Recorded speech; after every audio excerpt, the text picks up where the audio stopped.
말씀은 사무엘하 16장 말씀 보도록 하겠습니다. 1절에서 23절인데요. 이 시간은 우리 8절까지 한 절씩 교독하시겠습니다. 구약 489페이지 사무엘하 16장 1절.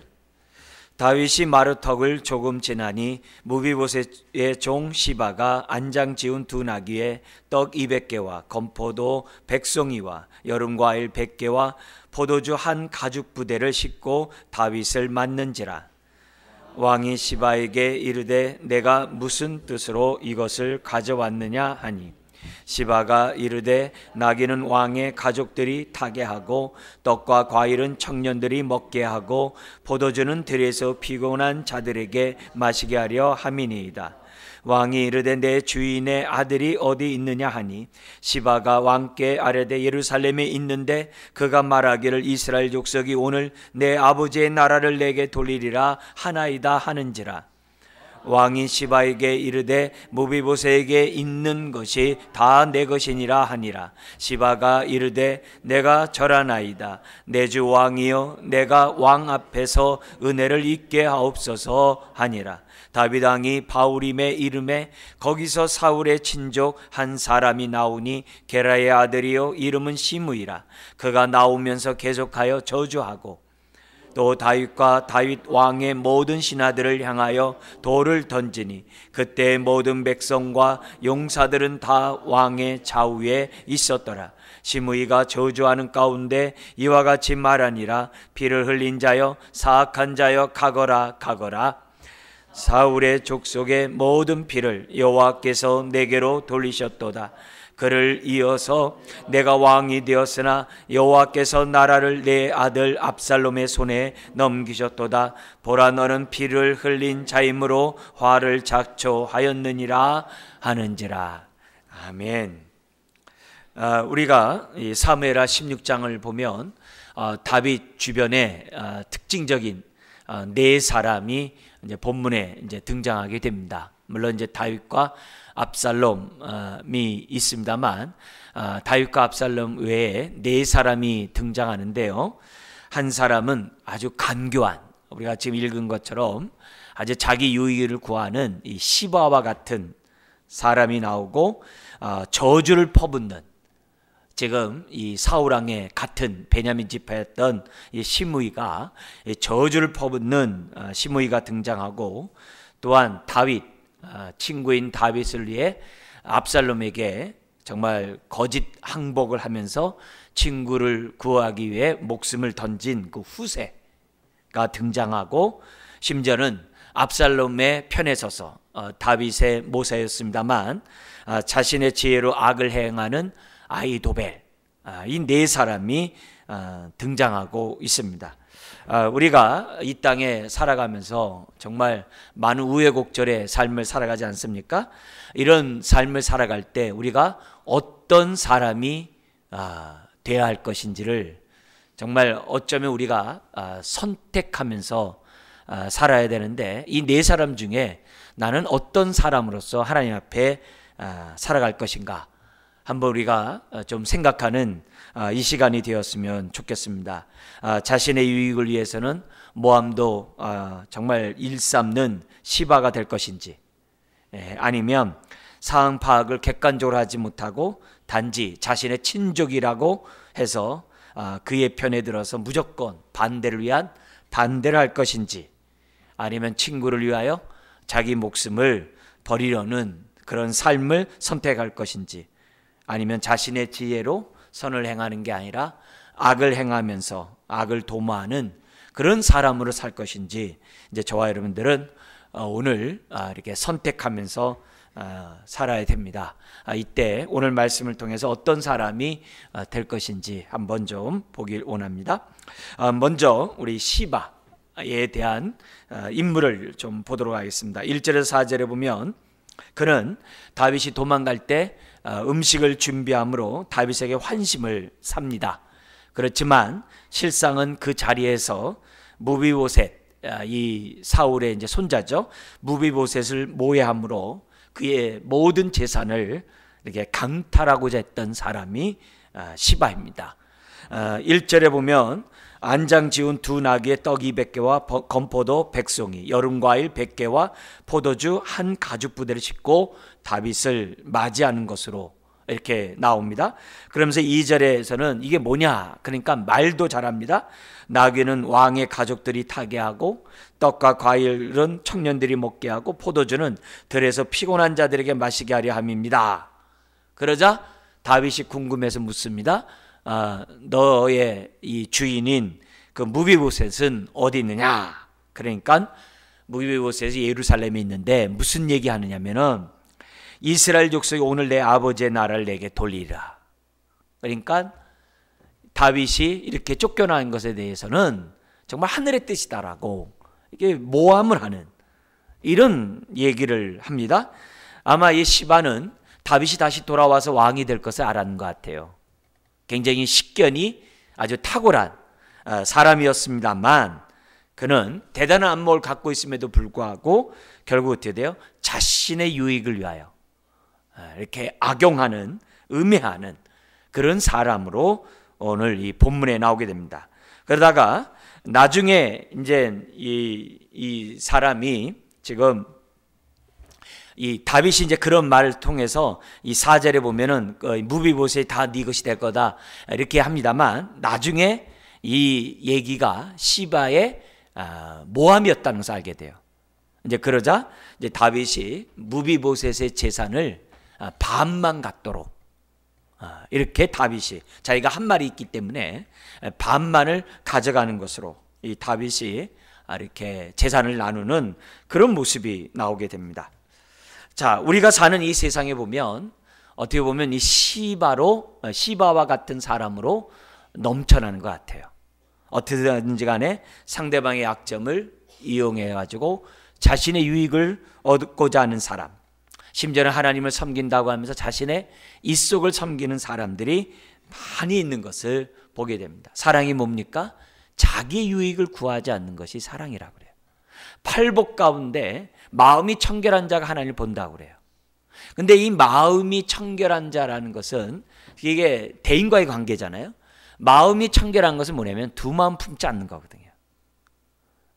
저 사람을 통해서 내가 어떤 유익을 얻고자 할 때만 내가 이렇게 잘하고 그렇지 않을 때에는 내가 관심조차 갖지 않는 그런 모습을 갖고 있는 것은 마음이 청결한 마음이라고 우리가 볼 수 없거든요.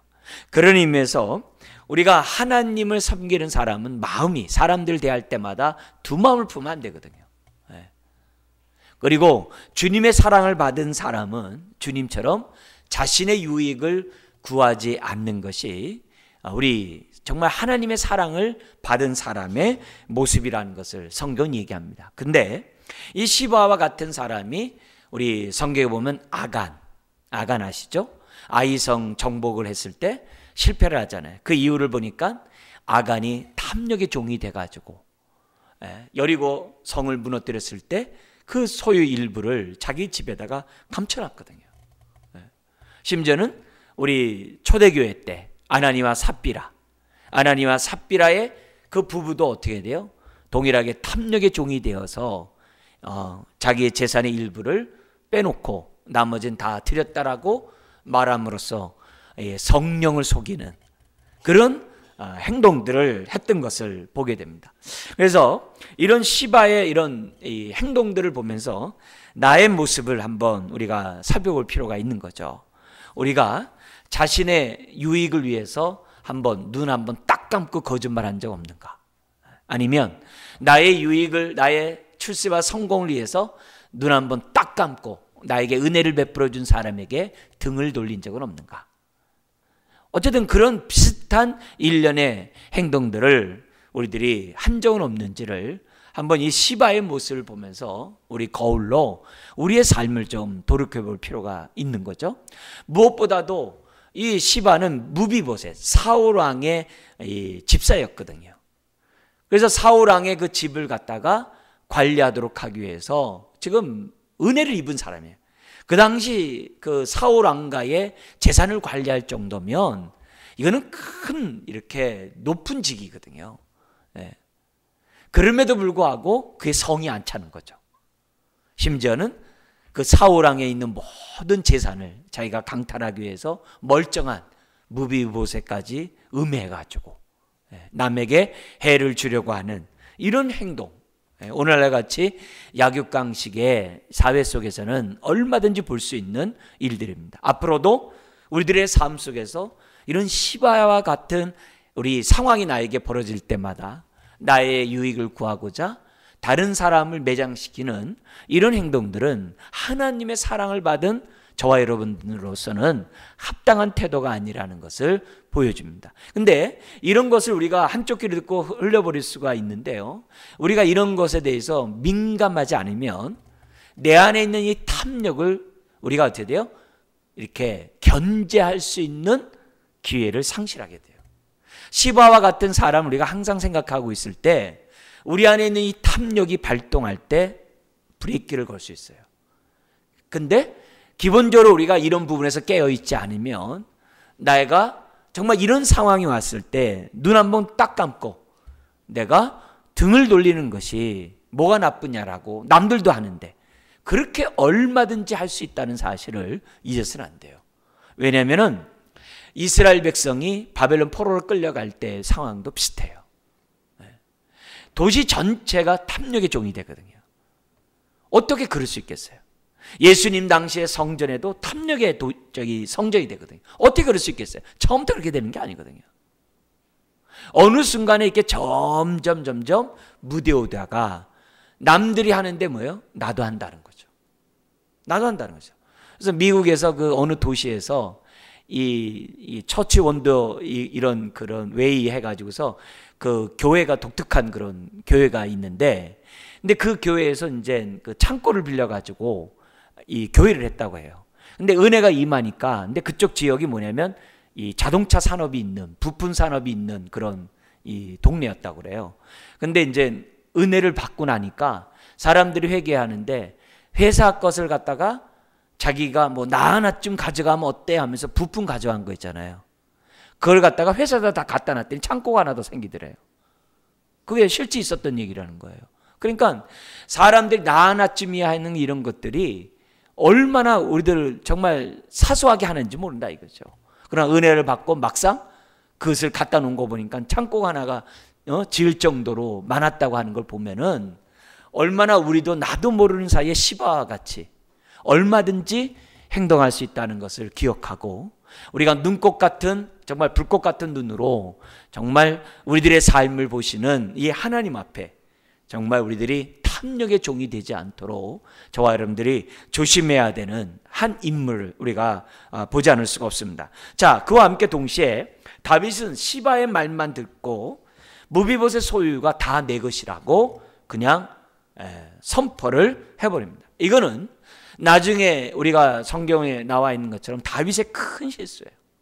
왜냐하면 항상 두세 사람의 증인이 없으면 채택하지 말라는 게 성경의 기본적인 원리거든요. 그 유대인들의 히브리인들의 기본적인 생각이 두세 증인이 없으면 채택하지 말라는 것이 당연한 거예요. 그러면 다른 사람들에게 물어본다든지 아니면 나중에라도 무비보셋 것은 다 네 것이라고 얼마든지 말할 수 있어요. 그러나 쫓기는 입장이고 비참한 입장이고 처량한 입장이고, 얼마나 다윗 자기 자신이 보더라도 어떻게 돼요? 비참하겠어요. 이런 가운데 자기를 찾아주고 자기에게 지금 어떻게 돼요?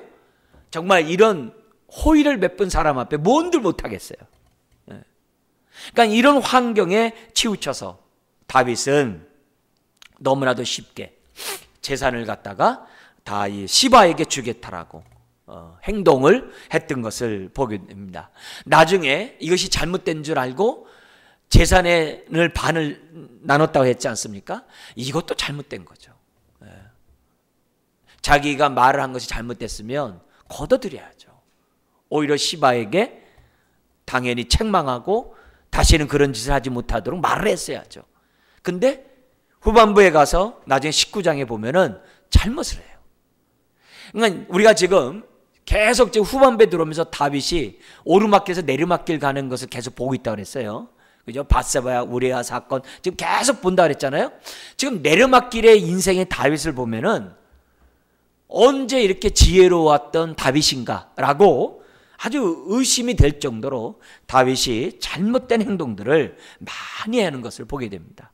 그렇기 때문에 이런 다윗의 이런 행동을 우리가 본받으면 안 되겠죠. 그래서 우리가 다른 사람이 뭐라고 얘기했을 때 무조건 나랑 친한 사람이라고 해서, 심지어는 저 사람을 말이 믿을 만하다고 해서 한쪽만 듣고 함부로 편승해서 함부로 우리들이 동조하는 이런 행동들은 우리들이 한 번쯤 절제하고, 정말 그러한가 두세 사람의 증인을 저와 여러분들이 듣고자 하는 이런 자세들은 못 필요하다고 봅니다. 아무리 나의 심지어 어떻게 돼요? 반대 사람이고 내가 미워하는 사람이라 할지라도 그 사람에 대한 얘기가 함부로 우리가 한 사람이 나오는 그 말을 일방적으로 받아들이는 그런 일들은 행동하지 않는 게 중요해요. 왜냐하면 나도 모르는 사이에 똑같은 죄를 저와 여러분들이 얼마든지 범할 수 있거든요. 그래서 그렇게 말하는 사람이 나쁘다라고 얘기하는 게 아니라 동조한 내 자신도 얼마든지 악을 행할 수 있는 여지가 있기 때문에 우리도 자유로울 수가 없다는 거죠. 자, 그리고 나서 두 번째 인물을 한번 보도록 하겠습니다. 5절에서 14절에 보면 다윗이 바후림이라는 그런 지역에 갔는데 사울의 친족 가운데 한 사람 시므이가 와가지고 막 저주를 지금 막 퍼붓는 겁니다. 7절에 보면 피를 흘린 자여 사약한 자여 가거라 가거라, 이제 도망가라, 이게 빨리 도망가라 이거죠. 8절 사울 족속의 모든 피를 여호와께서 내게로 돌리셨도다. 하나님의 이름을 막 말을 해요. 이분은, 이 시므이는 자기 나름대로 어떻게 돼요? 하나님의 뜻을 깨달았다는 거죠. 나름대로 하나님 공의하다고 얘기하는 거죠. 뭔가 다윗에게 억울한 게 있겠죠. 왜요? 친족이니까. 그죠? 그렇게 얘기해요. 그러나 우리가 잘 알다시피 다윗이 사울에 대해서 악을 행했습니까? 다윗은 사울이 악을 행할 때마다 선으로 대했던 사람이에요. 그러니까 이 시므이는 뭐예요? 잘못된 정보를 가지고 다윗을 지금 저주하되 하나님의 이름으로 저주하고 있는 것을 보게 됩니다. 진위를 제대로 파악하지 아니하고 지금 어떻게 돼요? 다윗은 사울을 선대했는데 지금 잘못 알고 성급하게 저주하는 이런 시므이의 모습을 보게 됩니다. 이때는 시므이가 살지만 나중에 시므이는 이 솔로몬에 의해서 이제 악을 행한, 또 왕의 명령을 어긴다, 그 지역을 떠나지 말라고 했는데 그 지역을 아주 우습게 떠나다가 이제 잃어버린 짐승 찾으러 우습게 떠나다가 결국 이제 죽는, 심판을 받는 이런 사람으로 전락하는데요. 그러니까 어쨌든 이 사람은 정확한 객관적인 데이터도 없이 지금 사울의 친족이라는 그것을 인해서 다윗을 하나님의 이름으로 이렇게 저주하는 것을 보게 됩니다. 그러자 9절 이렇게 됩니다. 같이 한번 읽어볼까요? 스루야의 아들 아비새가 왕께 여짜오되 이 죽은 개가 어찌 내 주 왕을 저주하리까? 청하건대 내가 건너가서 그의 머리를 베게 하소서 하니. 여기 보면 아비새는 누구냐면 요압의 동생이에요. 요압, 아비새, 그 다음에 아사헬이 있었어요. 아사헬은 노루같이 잘 달리다가 북이스라엘의 군대 장관 아브넬한테 만나 죽은 사람이에요.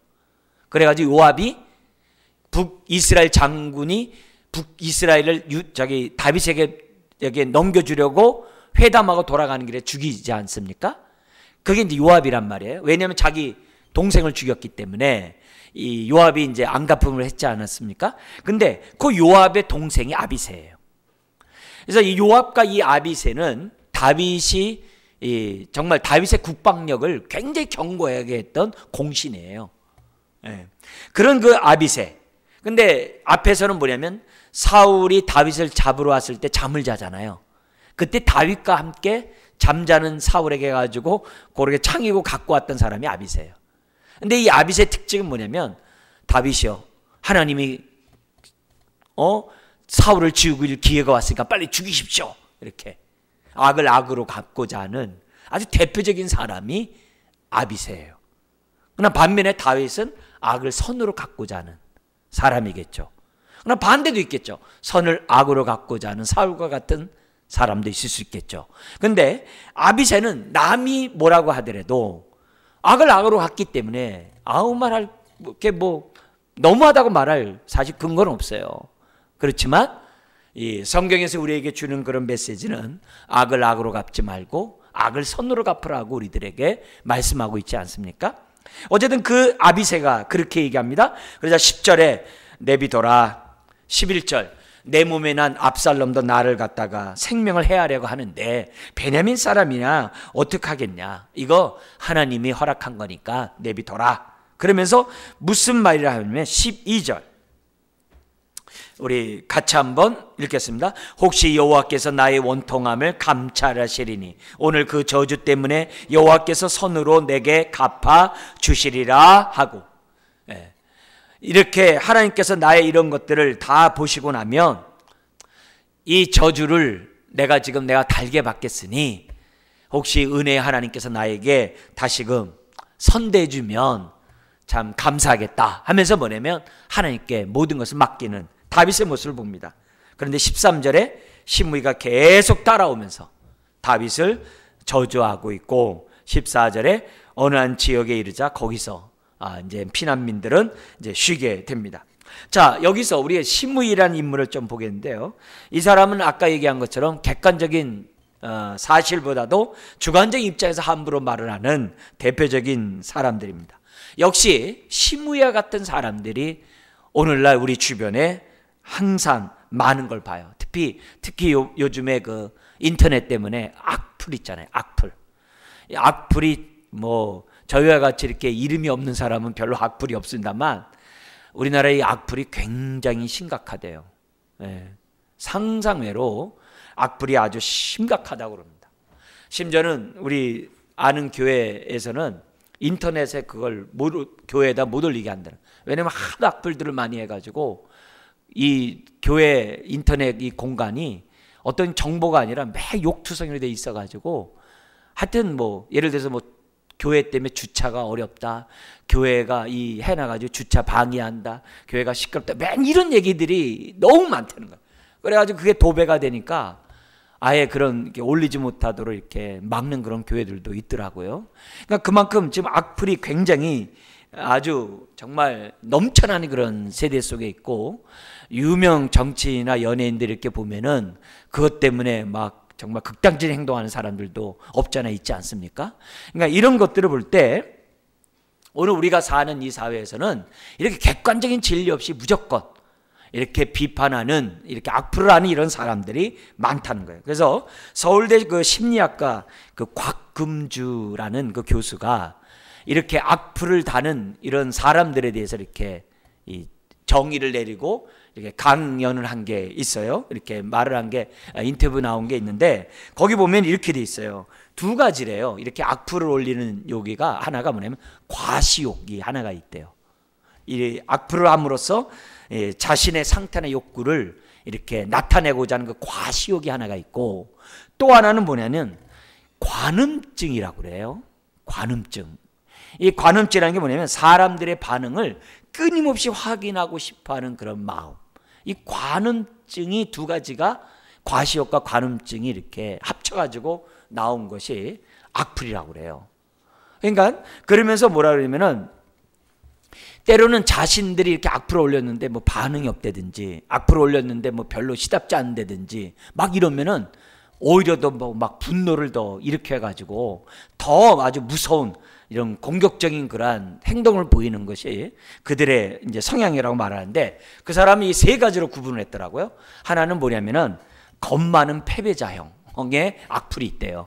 이게 뭐냐면 형한테 동생이 맞으면 괜히 화풀이를 갖다 강아지를 갖다 이렇게 못살이를 구는 것처럼 그런 이렇게 하지 않습니까? 그런 것처럼 화풀이형으로. 그래서 겁 많은 패배자형. 그래서 의외로 자꾸 보면 순진한 사람들이 많대요. 겉으로 볼 때 굉장히 저 순진한 사람 저렇게 무서운 말을 할까? 어떻게 저런 말을 했을까? 의심되는 그런 사람들이 의외로 이 악플을 대는 사람들 가운데 있다라고 얘기를 합니다. 그리고 또 한쪽의 사람은 뭐냐면 자아혼란형이 있대요. 이 자아혼란형이 있는데 이건 뭐냐면 자기가 좋아하는 물건이나 좋아하는 연예인이나 대상이 그 사람과 이렇게 같이 이렇게 하나를 이렇게 보는 그런 성향이라는 거예요. 그래서 자기가 산 물건이 이렇게 사람들에게 저건 최고 명품이야 그러면 자기도 으쓱하고, 자기가 지지하는 연예인이 이렇게 막 이렇게 인기가 많으면 나도 이런 사람이야 하면서 같이 이렇게 올라가고, 그러기 위해서는 상대방 또 상대 물품에 대해서 아주 깎아내리고 아주 폄하하고 무섭게 하는, 우리 지금 전 세계적으로 우리나라의 BTS 방탄소년단에 하는 사람이 아미라고 그러잖아요. 거의 건드렸다면 박살난대요. 그건 전 세계적으로 매도가 될 정도로 아주 무섭다고 그래요. 그러니까 이게 순수하게 이렇게 좋아하는 팬도 있지만은 반면에 어떻게 돼요? 여기에 흔히 말하는 자아 혼란형, 그런 가운데서 이렇게 무작위로 이렇게 좋아하면서 같이 일치하는 이런 사람들이 있다는 거예요. 그래서 경쟁적인 어떤 제품이나 사람은 아주 그냥 박살내는, 우리 정치 속에서도 있잖아요. 여당과 야당에 무조건 그냥 하는 이 반대로 한 반대 이런 모습들도 역시 이제 같은 모습 가운데 나타나는 현상이겠죠. 또 하나가 뭐냐면 독선가형이래요. 이거는 연고나 학연이나 어떤 무슨 어느 지역이나 이런 곳에 있어가지고 무조건 다른 지역은 무조건 안 된다는 거예요. 다른 학교도 안 되고 하도 이렇게. 그래서 아주 정말 아주 이렇게 폐쇄적으로 갖고 있는 사람들이 그런 악플들을 무섭게 단다는 거예요. 그래서 예를 들어 우리나라에 이 축구 선수가 있는데, 그 축구 선수가 막 우리나라에서 저 사람 외국에서 참 잘한다라고 막 칭찬하자 그러면 다른 지역 사람이라고 해야죠. 계속 악플을 단다는 거예요. 계속 흠집 내고 막 그런다는 거예요. 그러니까 그런 사람들을 이제 잡아놓고 여러 가지 유형들을 이렇게 다 점검해 보니까 크게 이렇게 세 가지로 나온다는 거예요. 그래서 결과적으로는 그 내면에 들어가서 보니까는 대인 관계가 부족한 인격을 갖고 있거나, 심지어는 자기 자신의 삶의 여타 이유로 자신감이 부족하거나, 심지어는 그리고 여기 뭐냐면 여러 가지 이유로 불만이 가득할 때 이런 악플을 통해서 아주 이렇게 쾌락을 느끼는, 쾌감을 느끼는 그런 행동들을 지금 아주 이렇게 막 행하고 있다는 것이 오늘 사회. 그러니까 악플이 많다는 얘기를 뒤집어서 얘기하면 우리가 사는 이 세상은 그만큼 살기 힘들다는 거예요. 그만큼 인격 장애를 갖고 있는 사람들이 많기 때문에 우리가 모르는 사이에 참으로 이 세상이 많이 더욱더 살기가 퍽퍽한 세상이 되었다는 거죠. 그렇다고 한다면 오늘 우리가 신앙생활하는 저와 여러분들이 우리 자신이라고 해서 심의처럼 안 된다는 법이 없거든요. 나도 모르는 사이에 이렇게 편파적이고 폐쇄적이고 나도 모르는 사이에 비인격적인 행동을 할 때가 참 많거든요. 예전에 그 그림이 나온 그 만평이 있는데 어느 부부가 이 나귀를 타고 이렇게 가는 거예요. 그러니까 사람들이 뭐라 그러냐면 아이고 나귀 죽이네 이러더래요. 그래가지고서 저기 뭐냐면 그 남편이 타고 아내를 이렇게 걷게 했더니 세상에 아내는 힘든데 지 혼자 편하고자 하네 또 그러더래요. 그래서 반대로 했다는 거예요. 반대로 했더니 또 아내는 저거 하고 또 남편을 갖다가 또 뭐라고 또 이렇게 막 궁시렁궁시렁 하더래요. 그래가지고서 두 사람이 다 걸어갔대요. 그랬더니 뭐라 하냐면 나귀는 도서 뭐해 또 이렇게 그림이 4카트가 나왔더라고요.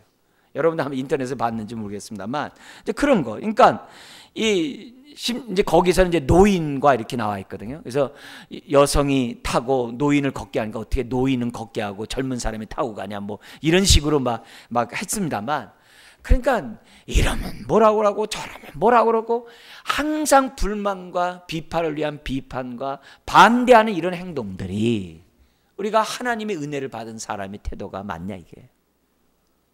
이거는 옛사람의 모습이 아닐 수가 없는 거죠. 그래서 우리가 선택을 해야 돼요.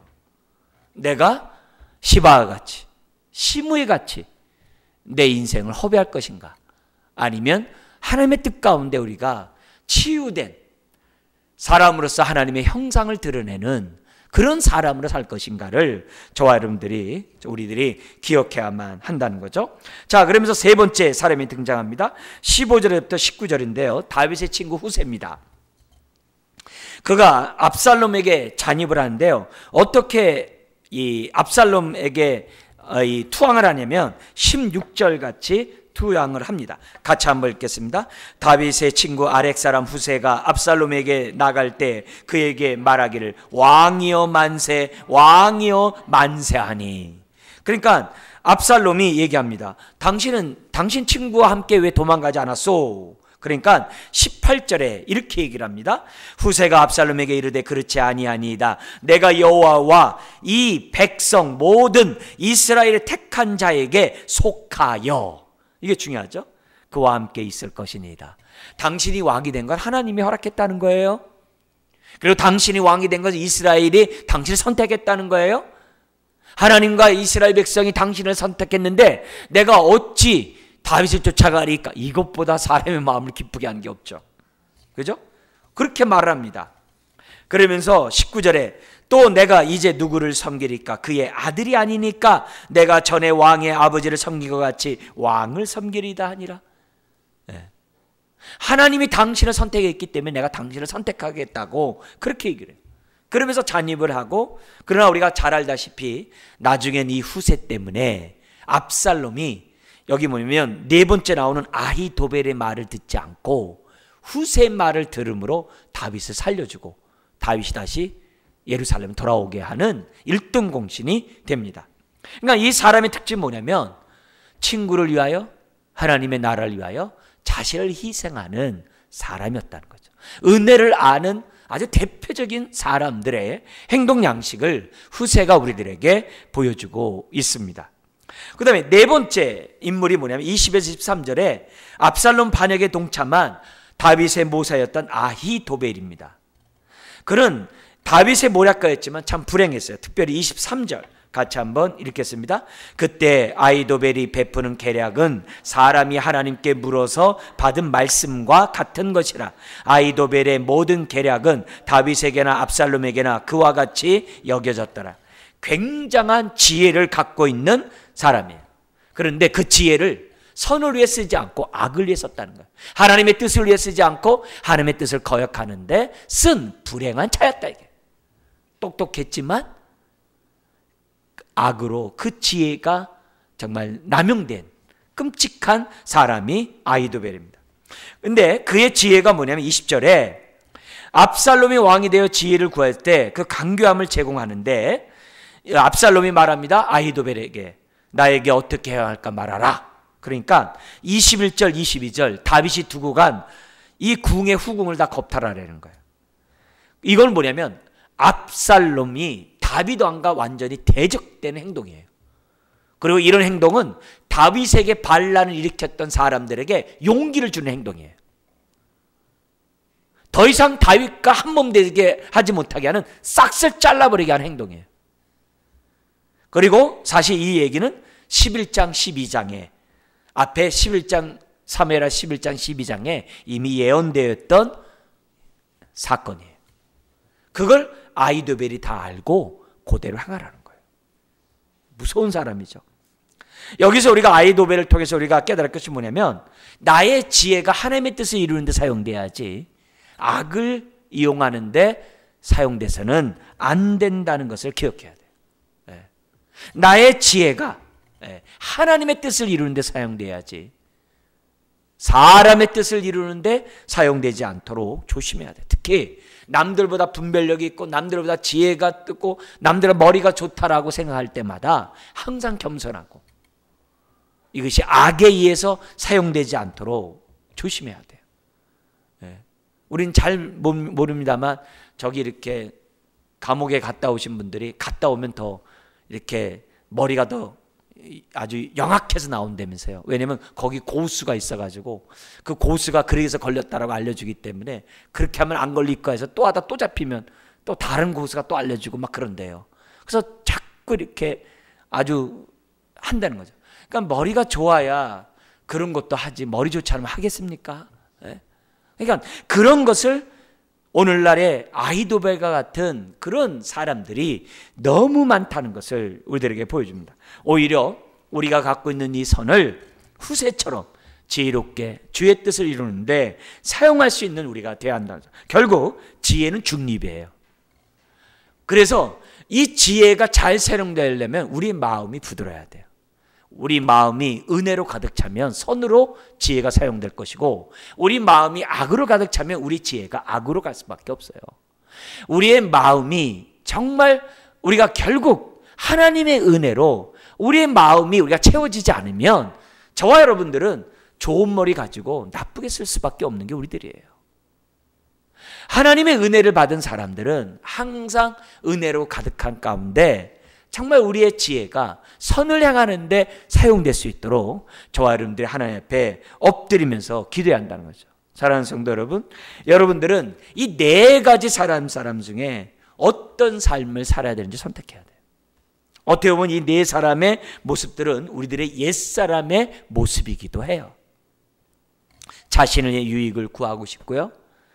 그리고 우리가 객관적인 진리 없이 나에게 반대에 대해서 무조건 그냥 막 비판을 하고 무조건 나쁜, 그냥 보기도 싫은 그런 모습으로 사람을 대할 수도 있고, 아니면 아이도벨처럼 정말 그 좋은 머리 가지고 악을 위해 사용되는 이런 것이 우리들이 옛사람의 모습이기도 해요.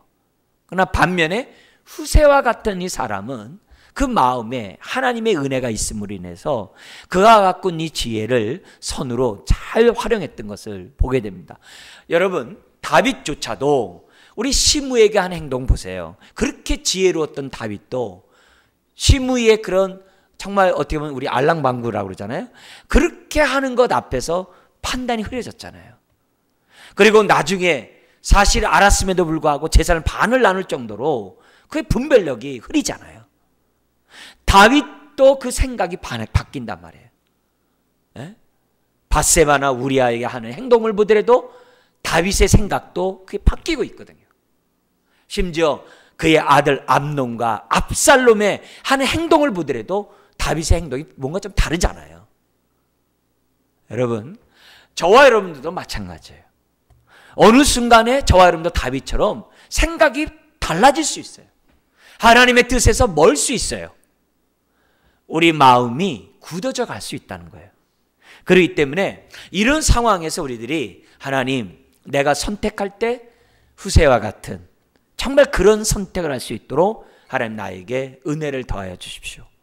하나님, 나에게 지혜를 주시되 무엇보다도 내 마음이 항상 부드러워서 하나님의 은혜로 충만해서 내가 갖고 있는 모든 것들이 하나님을 위하여 사용될 수 있도록 하나님 도와주십시오. 우리가 날마다 이런 옛사람을 벗어버리지 않으면 새 사람을 덧입을 수 없다는 것을 이런 모습을 통해서 우리들이 저와 여러분들이 배웠으면 좋겠습니다. 그리고 우리 주변에 시바와 같은 사람이 있고 시므이 같은 사람이 있고 아이도벨과 도벨과 같은 사람이 있는 걸 보고 왜 세상 왜 이럴까 그러지 말고 오히려 어떻게 돼요? 그들도 하나님의 긍휼함을 받고 하나님의 은혜를 받으면 그 사람도 변할 수 있다라는 생각을 동시에 우리들이 가지면서 오히려 그런 것들 때문에 낙심하고 시험될 것이 아니라 오히려 기도해주고 오히려 어떻게 돼요? 더욱더 우리가 정말 그리스도의 긍휼함을 품는 가운데 우리가 살아가야 되는 저와 여러분들이 되어야 될 줄 믿습니다. 그래서 시므이가 얘기할 때 저주할 때 있는 그대로 받았던 그런 다윗의 이런 마음, 그러면서 하나님에 맡기잖아요. 이런 것들을 저와 여러분들이 배웠으면 좋겠습니다. 자, 그런 가운데 한 가지 더 우리 지난주와 함께 우리 다음 주도 좀 보겠습니다만, 다윗이 이 압살롬에 쫓겨다닐 때 도망갈 때 쓴 시편이 있어요. 나중에 썼습니다만 그때 그 상황에서 기록된 이 시편이 있는데요. 시편 28편 이거 보고 우리 마치도록 하겠습니다. 시편 28편 다윗의 시로 되어 있는데요. 애통으로 시작해서 감사로 끝나는 시편입니다. 절망과 슬픔 가운데 빠졌지만 그런 가운데 하나님을 바라보므로 확신 속에 이렇게 일어서고 또 승리하게 된 그 모습을 보여주는 장면이 28편입니다. 그래서 오늘 우리들이 삶에 여러 가지 슬픔을 만날 때마다 시편 28편을 붙잡고 하나님께 기도함으로 우리의 슬픔이 기쁨으로 바뀌기를 주의 이름으로 축원합니다. 그때 다윗이 경험했던 그 기도, 어떻게 기도했는지 한번 보도록 하겠습니다. 1절부터 5절까지는 하나님께 도움을 구해요. 애통의 기도라고 얘기를 할 수 있습니다. 그 다음에 6절부터 이 뒷부분은 뭐냐면 부르짖음에 응답하시 하나님께 감사를 하고 있는데요. 그래서 6절부터 8절까지는 찬송을 선포하고요. 그리고 9절에는 백성을 향해서 기도를 하는 장면으로 끝나요. 크게 세 부분으로 되어 있는데요.